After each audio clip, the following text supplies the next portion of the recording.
Good day, students. I'm meeting you online this week. I apologize again for not being able to attend our class this morning, but I'm sure you're going to be able to go through the week's material. All the material is there. There's also videos and so forth. And after you've hopefully listened to this video, you might be more informed with regards to the content of today's class.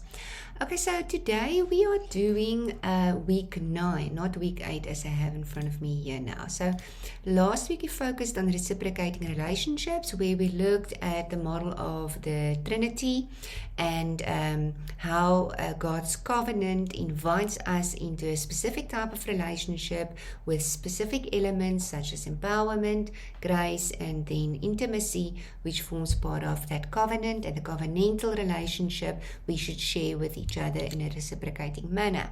The week before we spoke about the spiritual self, and this week we will speak about reciprocating spiritualities.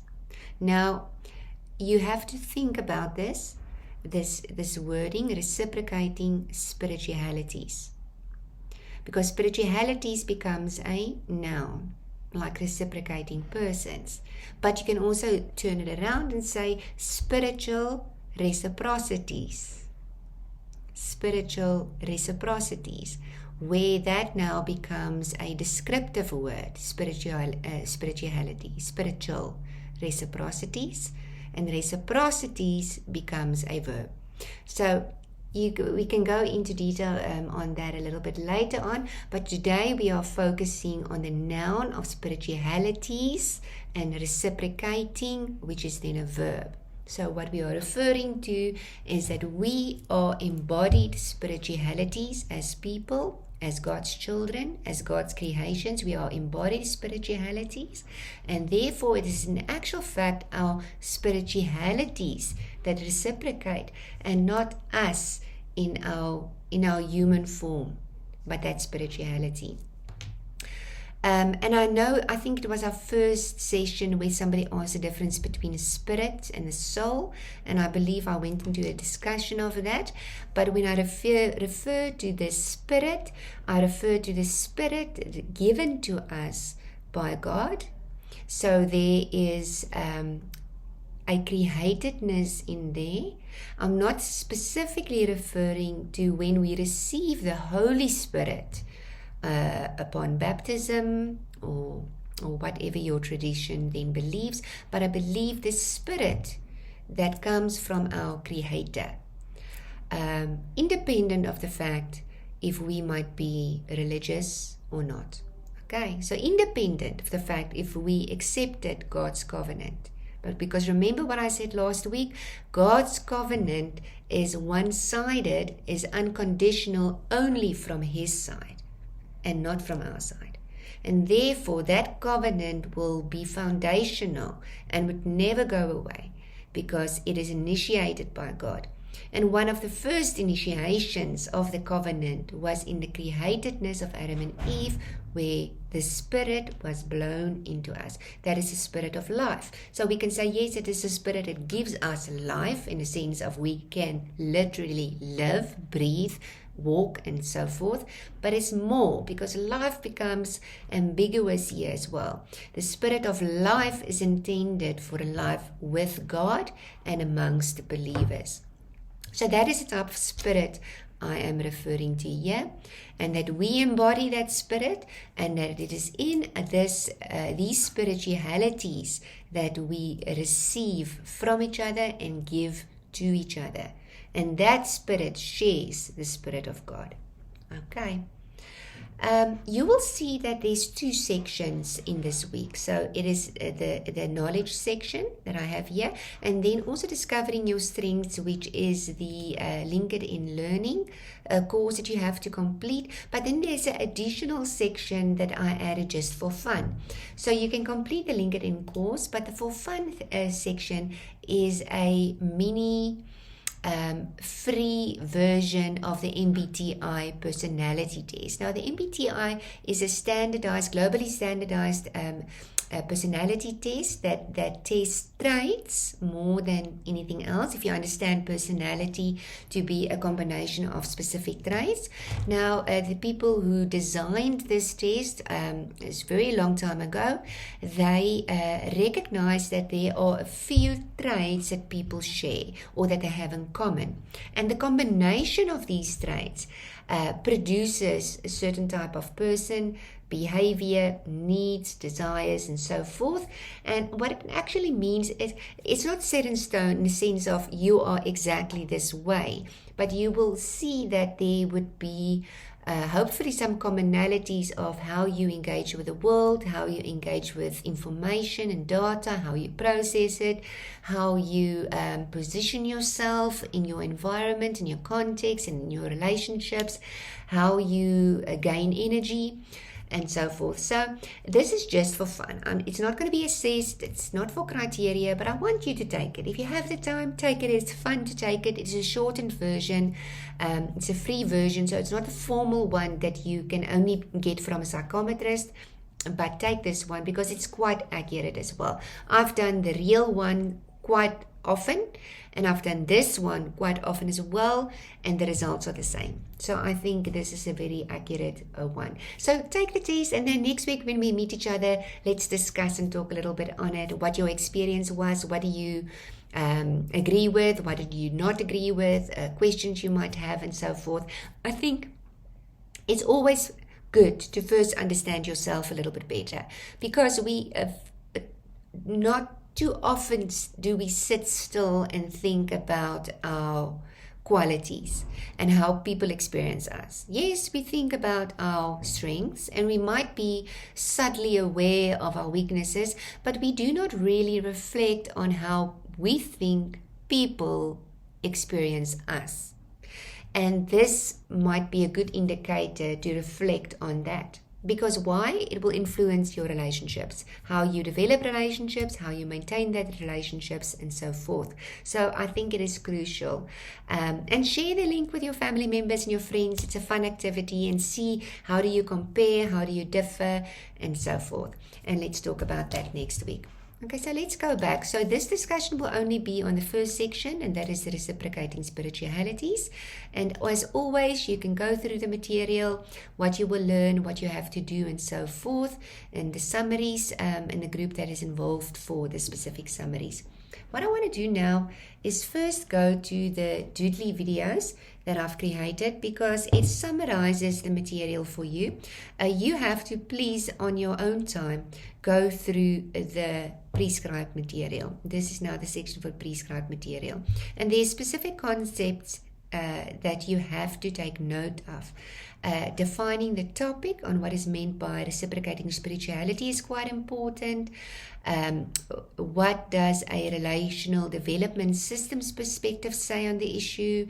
That relationality is central to spirituality, what spirituality is, how we develop in a spiritual manner, transcendence, what is meant with that, how does it attribute to our personhood, and these are specifically the ones in red, important concepts that you need to understand. Yes, emergence is also important to look at that. What does James Fowler say about faith development? The development system, and so forth. So please go through this. This is important.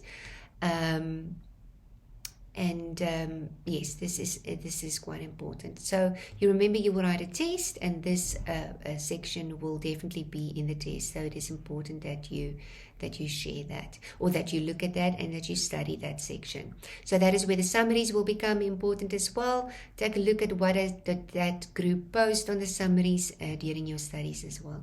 Alright, so I want to go through the videos, and I'm going to start the videos and stop the videos. Sorry, I'm taking a cup of coffee, as I feel I need to enter into a dialogue with a specific section. This week's video will not have a narration, so I will read the subtitles and then explain and pause and play again as we go along.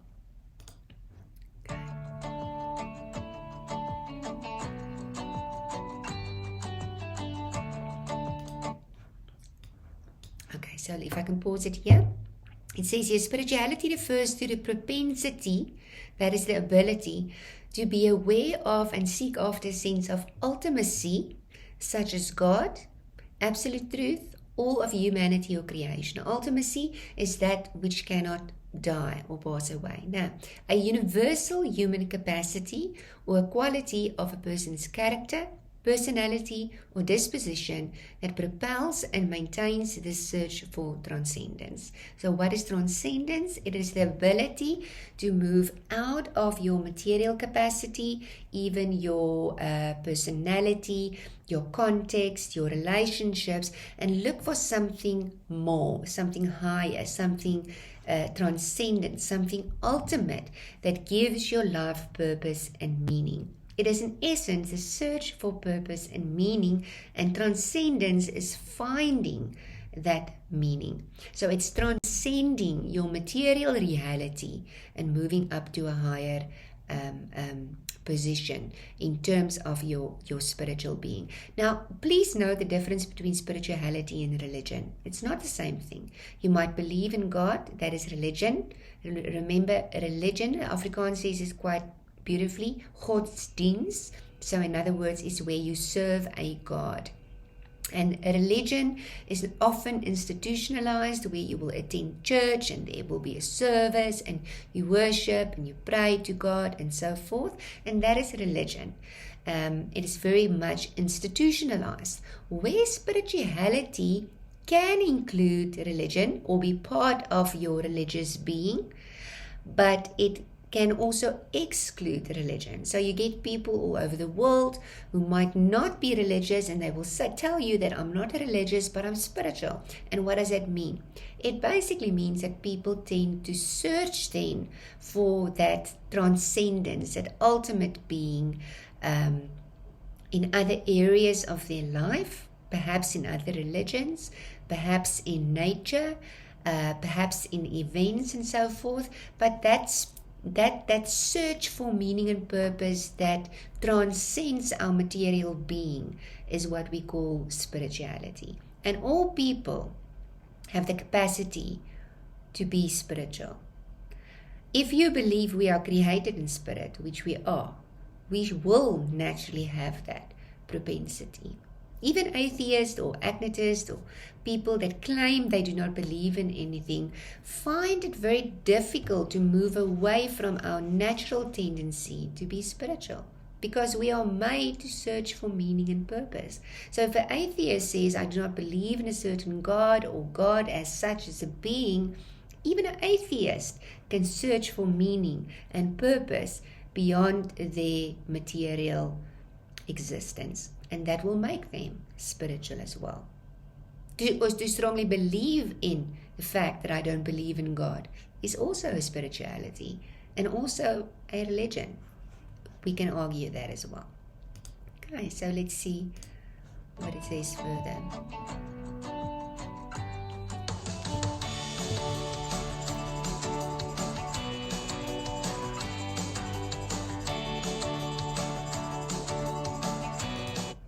So this is exactly what I explained. Religion generally includes beliefs, practices, and rituals that are shared with a community of believers and associated with a specific religious tradition. Being religious and being spiritual is understood as distinct but overlapping constructs, and that is exactly what I explained to you now.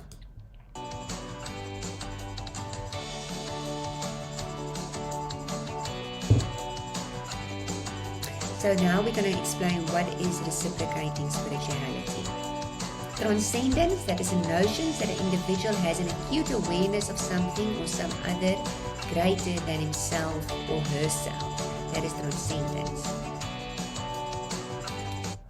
Where relational is a sense of a close personal relationship to God, and prescriptive is that spirituality is a vital source of daily guidance.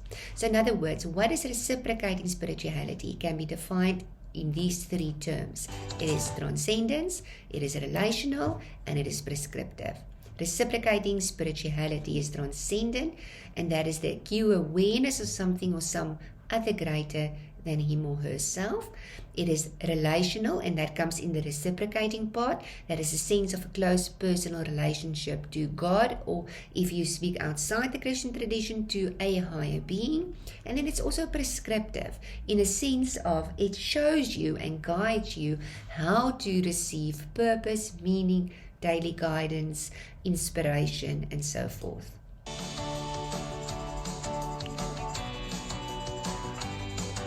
So relational developmental, I don't know why this bar doesn't want to go away. Okay, so relational developmental systems perspectives says the following. Okay.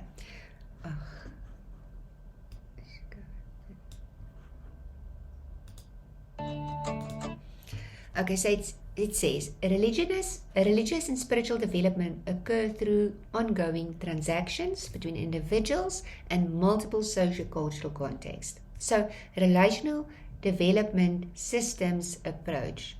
This is their theory. So they say that in the end, your development as a spiritual being or a religious being will be dependent on your relationships, often as a child, with individuals, and it will start with that first most important individuals who would be your caregivers, or your mother, your father, or so forth, whoever raised you. And then from your house, that is the micro context, you will move out to the macro, to the meso, and to the macro context, and then you will develop relationships with different aspects of your community or your context. That can be, it will be most often, secondly, school, and then friends you develop, friendships that you develop, relationships with your teachers, and so forth, and then outside to other activities. And later on, as you develop in each phase, that will basically set you up to develop spirituality. Now, it can be argued that people who did not grow up in a safe environment, emotionally safe environment, where their needs were not tended to, where their identity or their personality were not valued or motivated or supported, that they would struggle a little bit with spiritual development, or their spiritual development will remain superficial. It might remain conditional as well, and they won't have the ability to transcend their material being, because if you look at it as a hierarchy, their basic needs were not met here. So if your basic needs on each development phase was not met, it is very important to develop reciprocating unconditional relationships, and therefore a relationship with a higher being as well.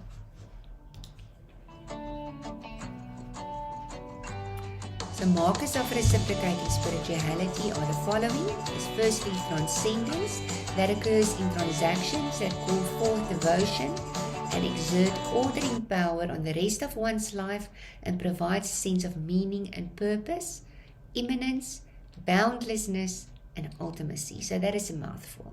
So let's read that again. Transcendence occurs in transactions. Transactions. What is transaction? Transaction is a business term. No, it's I do something for you and you give something to me, or I give something to you and you do something for me. That is a transaction. So a transaction that calls forth devotion, that is commitment, and exert ordering power on the rest of one's lives and provides a sense of meaning and purpose. In other words, the only transaction expected of God is your devotion. No? So that is the first one. So He will help you to order your life and provide a sense of meaning if you give to Him your devotion. A lot of time, even specifically between a parent and a child, this might also be the case. You know, if you're devoted to your parents, or in our terms, let me rather say not devoted, because that's not the right term, but if you listen to your parents and you allow them to raise you and reprimand you when possible, they will also help you in your search to find a sense of meaning and purpose. And also, as a result of that devotion, there's a sense of immanence. Now, immanence is also the ability to look past your material existence, or past the fact that you will die one day on this earth and then your life stops. It gives you the capacity to consider that even though you might die physically, that there might be a life hereafter in which you continue with God. Boundlessness and immanence transcendence is boundlessness, because the material bounds us to this world. It bounds us to our own limitations. So therefore, we cannot move out of this cognitive aspect of thinking there should be boundaries, boxes. We place our lives in boxes, we place people in boxes, and we can't think beyond that. It's like we can't have a bird's eye view.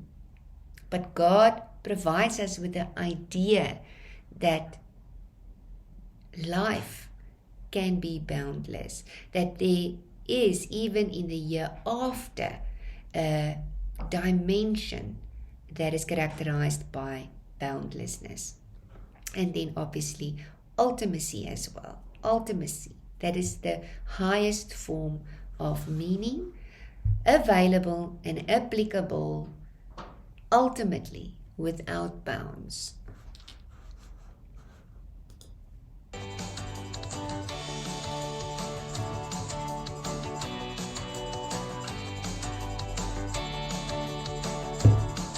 So markers of reciprocating spirituality, second marker here, and these are also the terms that I ask you to take note of.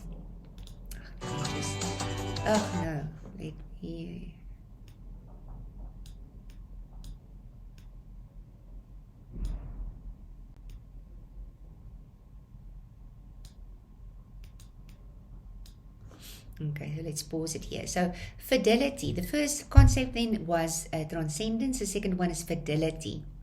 Also a strange word, and one, when I first read the book, I had to also go read on what does fidelity mean. So fidelity is when spirituality involves living and acting consistently with one's beliefs. Now, that is what Jesus also tells us in the Bible, or what Paul also preaches in the Bible, to say that if you believe a certain thing, you will act in a certain way.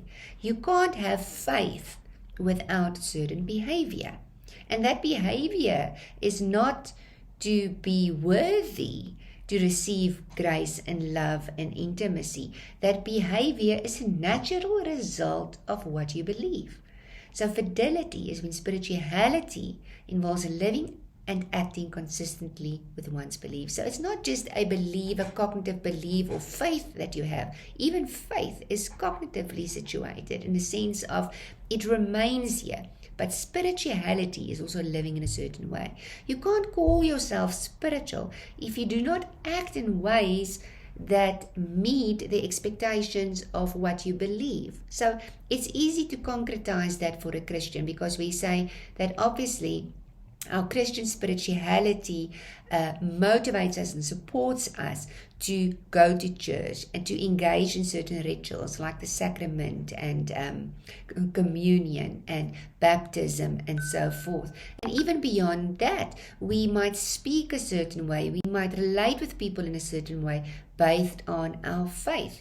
But now let's say you're not a Christian. Let's say you don't believe in any specific God, but how would you then act spiritually? Now, you get people, especially in Europe or the secular worlds, where they feel they are spiritual. They are in touch with the oneness of nature. So their faith is the oneness of nature and the connections between all life and beings and so forth, and they respect nature, and therefore they would look after nature, they would care for nature, they would engage in spiritual moments in nature as well. So that is important. So the virtue that results from resolution of the identity crisis. So you can say in a certain way, when you only have faith or when you only believe in a certain doctrine, it remains, as I said, cognitively there. But when you include that into your spirituality, then spirituality resolves the identity crisis that you might have. Spirituality resolves your identity crisis, your sense of belongingness. Where do I belong? Where do I fit in? Because it ultimately gives you purpose. We call that in theology telos. Telos, teleology. That is the study of purpose and meaning. So spirituality cannot be in you or with you if you do not get an ultimate sense of meaning and purpose from it. It's loyalty to a belief system that informs our roles and our actions. Okay, so I've said that now as well.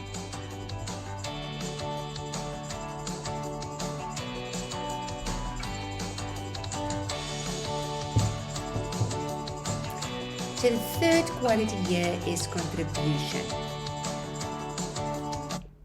Right, so contribution is beliefs and practices that encourage individuals to transcend their own lives and commit to contributing to other institutions. Now you see how it develops. So you develop on the first level. Let's make it here at the bottom. On the first level, you develop in terms of your transcendence. But transcendence is very much based on the self. Now, so it is getting yourself out of this material being, this material world, and thinking about the opportunities, the boundlessness of something higher, something bigger, something more than yourself. Then you go to fidelity, where this belief, this spirituality that transcends the material moves over into your behavior and your actions. And then thirdly, and you can make it here on top, if you look at it as in terms of a trajectory, is contribution. So because of this sense of boundlessness and ultimate meaning, because your behavior is now matched with what you believe in, you will now act towards other people in a certain way. So you'll transcend and you'll transfer this spirituality in your relationships with others so that you can make others, institutions, creation, this world a better place. So you move, in essence, away from your own selfish needs to see the needs and the wants of others. And that is where the reciprocating nature of this spirituality comes in. Spirituality, in essence, like religiosity, like faith, cannot exist in a single person alone in isolation. It needs to be transcended, it needs to move into behavior, and then it goes into relationship. Spiritual development is an active process and involves relating and responding. Now, relating to other people and responding to other people.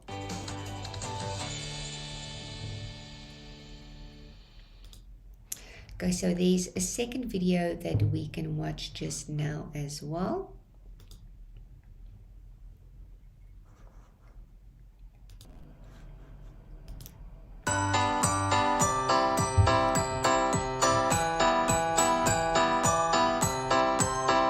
So the process involved in religious and spiritual development. I just want to see if it's going to take away. It won't. Okay. Take place in ongoing bi-directional interactions. Let's just go on. Between individuals and their context. So we have to note here the bi-directional interactions now. Let's just remove a little bit away. Okay. So you will see here now on the screen, I hope you can see all of it, the bi-directional relationships. So you've got, on the one hand, you've got attachment, on the second hand, you've got cognition, then you've got morality, and then you've got identity. What I want to say is attachment first, cognition, identity, and then morality. Religious and spiritual development affects other aspects of development as well, and vice versa. So what I say, this is a circular process as well. Why I think personally, and this is what literature also says, is that all spiritual development will start with attachment. And that is attachment to your primary caregivers. It starts already as a baby, where as a baby you learn that people care for you, people tend to your needs, that you are dependent on others for your own survival. So if that attachment style is healthy, it will influence your cognition, what you think, what you believe about yourself, what you believe about others, what you believe about the world, and how you interact with others, and about what you believe about God as well. From that cognition and the attachment, your identity develops. Now, I don't know who of you has psychology, but you'll see identity development is a lifelong process. It's not where you start on day one and then you end when you're 18. Your identity development does not stop at 18. It goes on until even when you're an elderly person, because your identity changes as well. Your identity is highly dependent on how you view other people's way of seeing you or experiencing you. That is very interesting. It is based on what you believe about yourself. It is based on what you believe about relationships in this world and about God, but it is also based on how you think other people relate to you, and if that's positive or negative. If all of this is quite healthy, then there's a certain morality that will also develop. Now, morality is to be conscious of good and bad behavior. Morality is very much a reciprocating concept because it influences the way that we go around with the world on a religious and a spiritual level as well. It is how we see a good relationship is maintained. It is being aware of what we do that can possibly negatively influence another person on a deep level, not just on a material level, not just like if I steal from you, you're just not going to have your phone anymore. No, it's about how my words and how I am with you, how I look after you, what I think about differences or the other, that is people who are different than us or myself, what I believe in essence the foundation of that person and personhood is. What I believe then, what I say, how it can negatively influence your personhood or creation's state of being. And that is morality. Morality asks for a certain level of spirituality. Spirituality that comes from your cognition, what you believe, your values and so forth, but it also asks from something about your spirituality as in terms of what you believe about yourself. Now, I think it was the first lesson I explained to you Buber's concept of I, thou, and that there are different aspects of how you can relate with people and even yourself, and then also then with a higher being as well.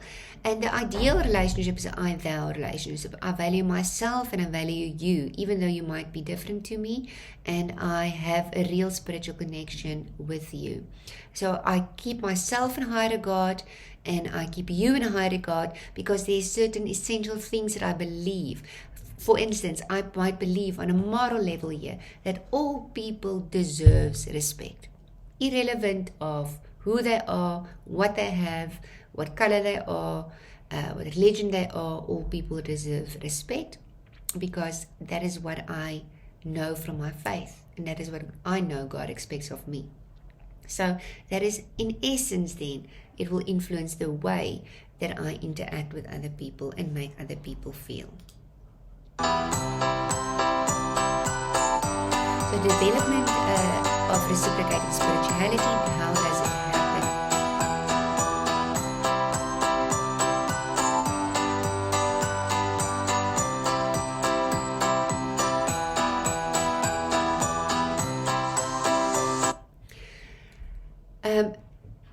So the people that develops these theories, they emphasize how the psychological capacities characteristic of different ages facilitate reciprocal interactions between an individual and the world in which they live that promotes spiritual and religious development.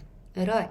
So it's what I said previously as well. It starts from your relationships and your attachments when you were a baby up into when you become an adult. Because what you learn very, very early on a psychological level about yourself, about others, about love, about connection, that you will ultimately carry over as an adult to your other relationships. So that psychological capacities should develop normally. There should be a healthy development on a psychological and a cognitive level for you to reach the stage of transcendence, which goes over to fidelity, and then which goes over to your other relationships as well.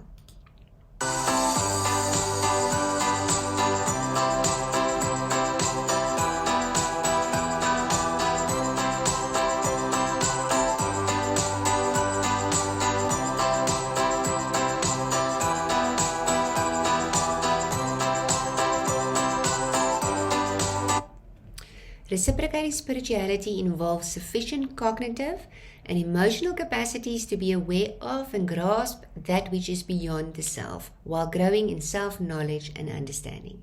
That is very important. So you cannot develop the capacity for reciprocating spirituality or just spirituality if you are not aware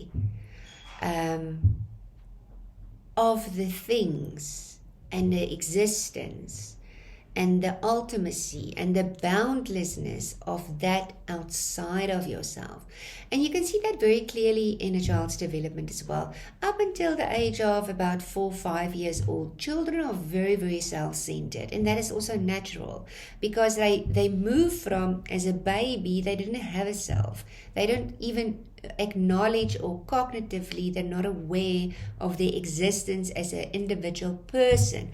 All that they are aware of is the mother and the father.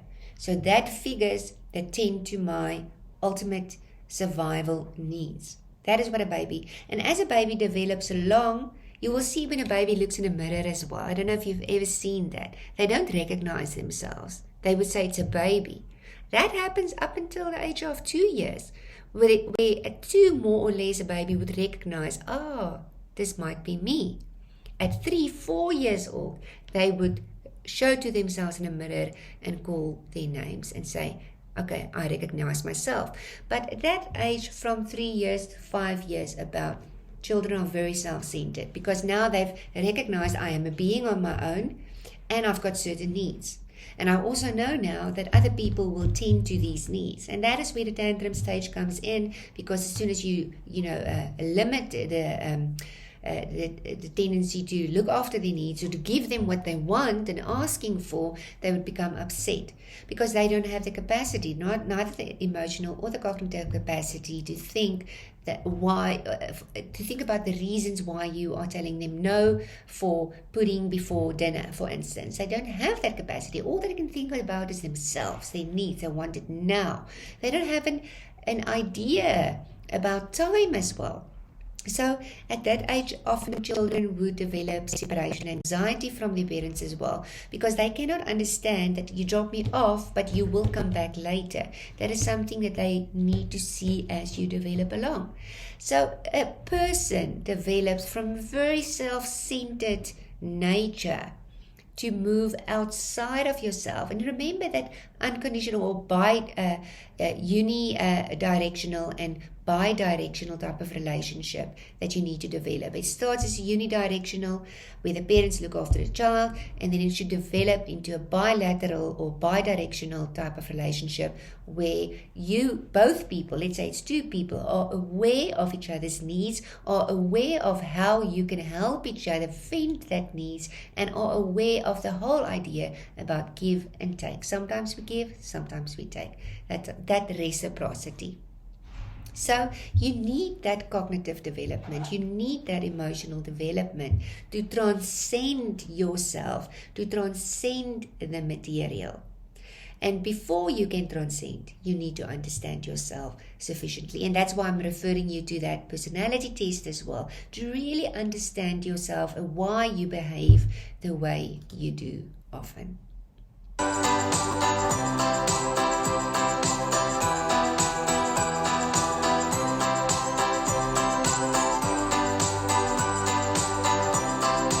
reciprocity is evident as a person responds to transcendence with actions that are consistent with their beliefs and values and self-concept. A mature spirituality is characterized by connection, commitment, and coherence. So you see how this now develops reciprocity. Reciprocity is evident as a person responds to transcendence. So that is responding to that outside the material, outside yourself, to something that you don't necessarily, or someone that you don't necessarily see but believe in. That is our relationship with God now. And how do you respond? With actions that are consistent with your beliefs and your values and your self-concept. What actions do we have in a Christian faith? Many. We've got worship, we've got services at church, we've got our sacraments that we engage in, that we respond to God, we respond to His call for covenant and love and grace. We organize ourselves so that we can extend the love and grace to others. That is really transcending ourselves to connect with a higher being. So a mature spirituality is characterized by connection. That is connection with God and connection with others, commitment to God, commitment to others, and a coherence in that. So coherence means it doesn't happen now and then, I become selfish again and just focus on myself and what. But it is being coherent. So that people after a while can say, you know what, Juanita tends to be this way. She's consistent in her behavior. I know what I can expect of her. She's coherent. That is also the quality of a mature identity. That is when people can start to expect a certain pattern of behavior from you, a pattern of commitment from you, and a pattern of connection from you. When someone tends to connect and then withdraw, to commit and then fail you, that type of thing, then people, that breaks relationships now, because people are like, you know what, this person is not trustworthy, I cannot rely on this person. And then probably that is also the type of relationship that type of person will have with God as well, where there is no coherence. So that is also the goal in developing your spirituality. You aim, or we should aim, to develop our spirituality in such a way that we can maintain a coherent connection and commitment with God and God's creation as well. Remember, reciprocating spirituality means that we respond to God also through people, with people, amongst people, because it's that triangle now. That Trinitarian relationship where we do connect. We first connect, if we look at the cross as well, we first connect with people to connect with God. Connect with God, connect with people. So it's a circular process as well. And it can't be another way. You cannot have a real intimate relationship with God if you cannot have a real intimate relationship with people. It cannot happen. It's like a child. When you're a baby and you don't have an intimate relationship with your caregivers, you will find it extremely difficult to develop an intimate relationship with other people.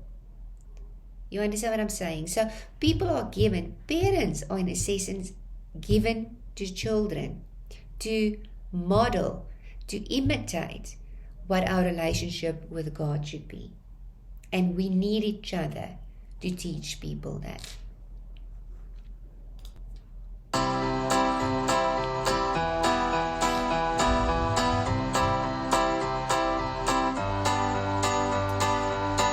So the role of the brain in religious and spiritual development. Let me go back.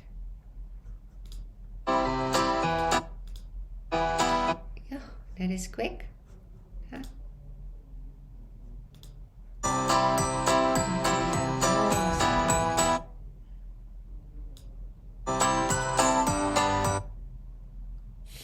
Sorry, guys.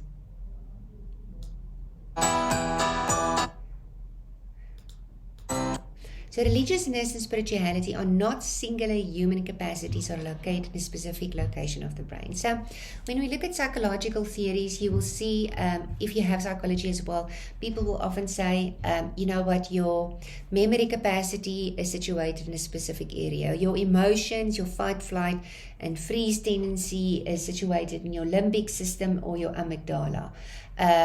Your verbal capacities are often on the left side. Your mathematical or spatial abilities are often on the right side. Between men and women, there are differences as well.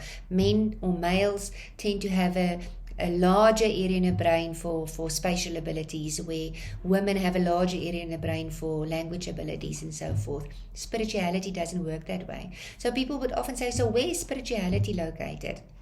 There is no specific area in the brain that creates religiosity or spirituality. Why? Because as the brain have different functions, and it all comes together here in the executive part of your brain. You know, this is where your personality lies. I don't know if you know that. So you've got different compartments in your brain that's responsible for different aspects, but on its own, each department cannot do anything.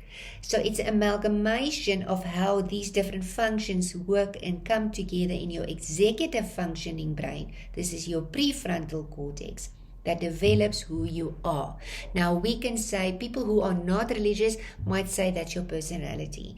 People who are religious might say that is your soul, because your soul is also made of your spirit, your body, and your personality. So, but what we are saying here is that how this develops and how your executive function develops will determine how you develop in terms of your religiosity or religiousness and your spirituality.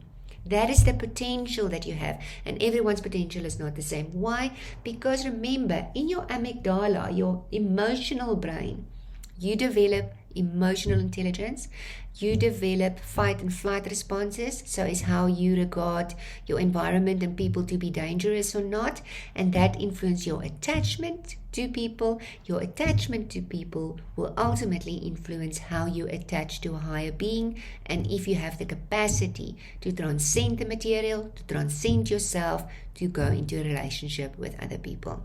That is just very briefly.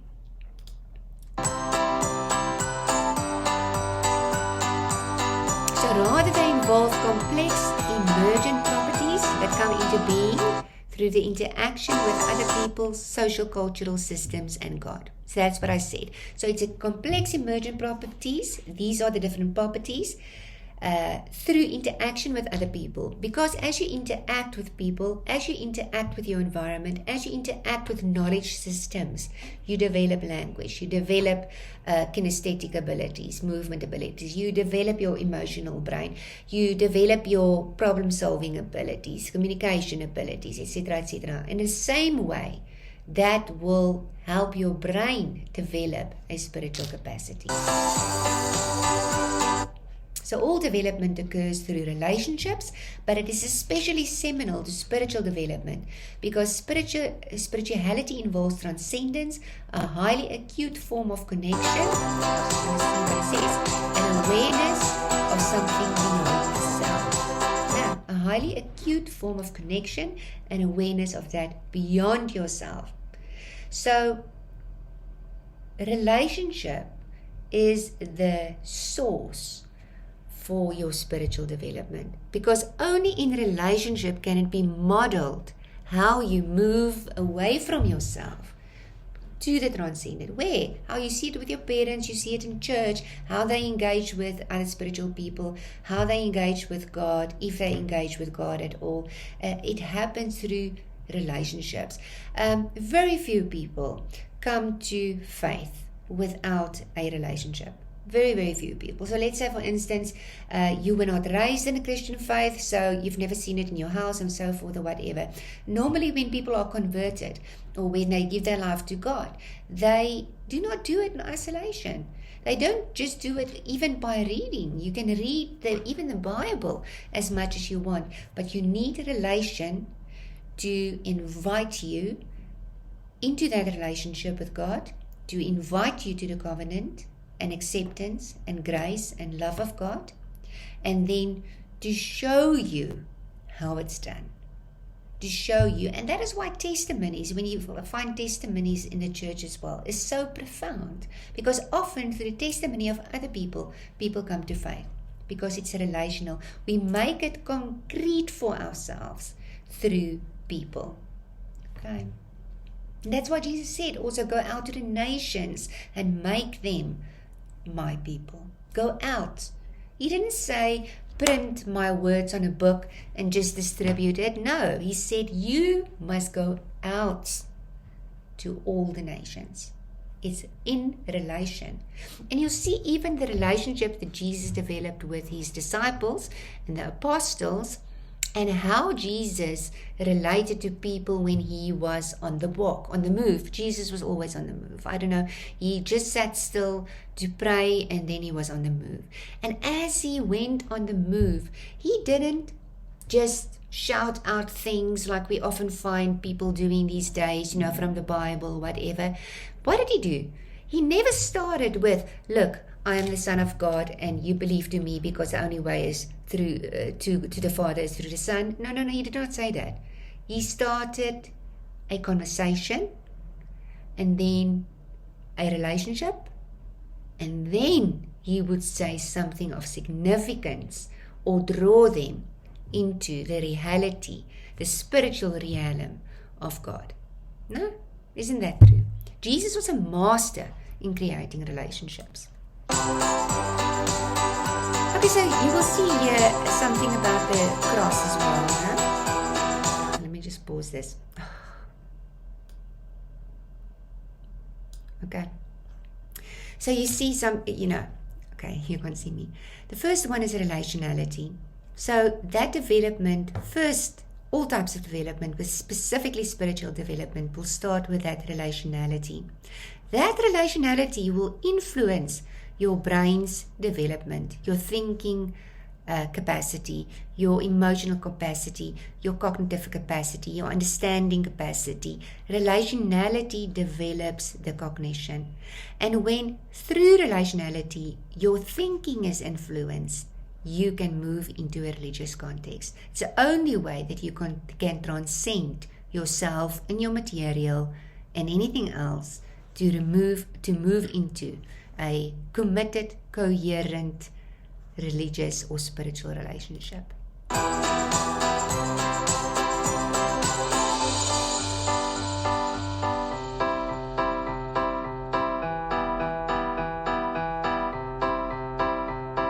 So safe, emotionally attuned, non-impinging relationships between babies or children and their caregivers may enable them to develop horizontal spirituality in various social contexts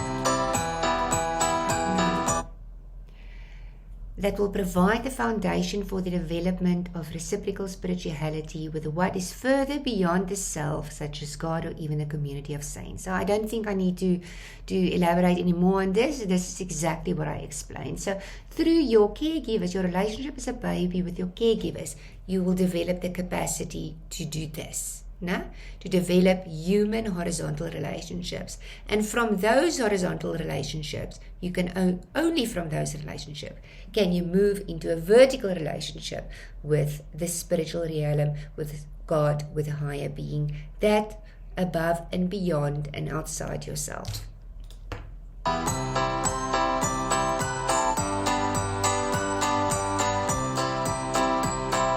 So we have the cognitive capacity, and we're going to explain that section now.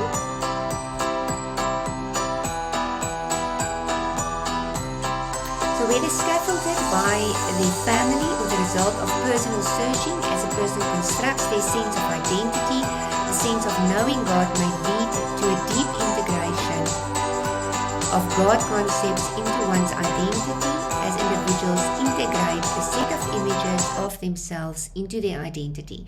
They simultaneously form a set of beliefs, values, and commitments that provide direction and guidance for living, resulting in actions of fidelity. So let me just go back and explain that again.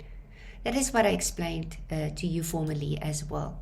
So through that, your cognitive ability is developed in relationship, because there you learn how to engage emotionally, how to move outside yourself, how to tend to someone else's need, how to be compassionate, how to be empathic, how to also when to look after yourself, when to move away from yourself to look after other people. You learn all of that through the relationship. You learn knowledge. You learn so many things. And your beliefs and your values and your commitments are then formed from that relationships and will influence your spiritual development. And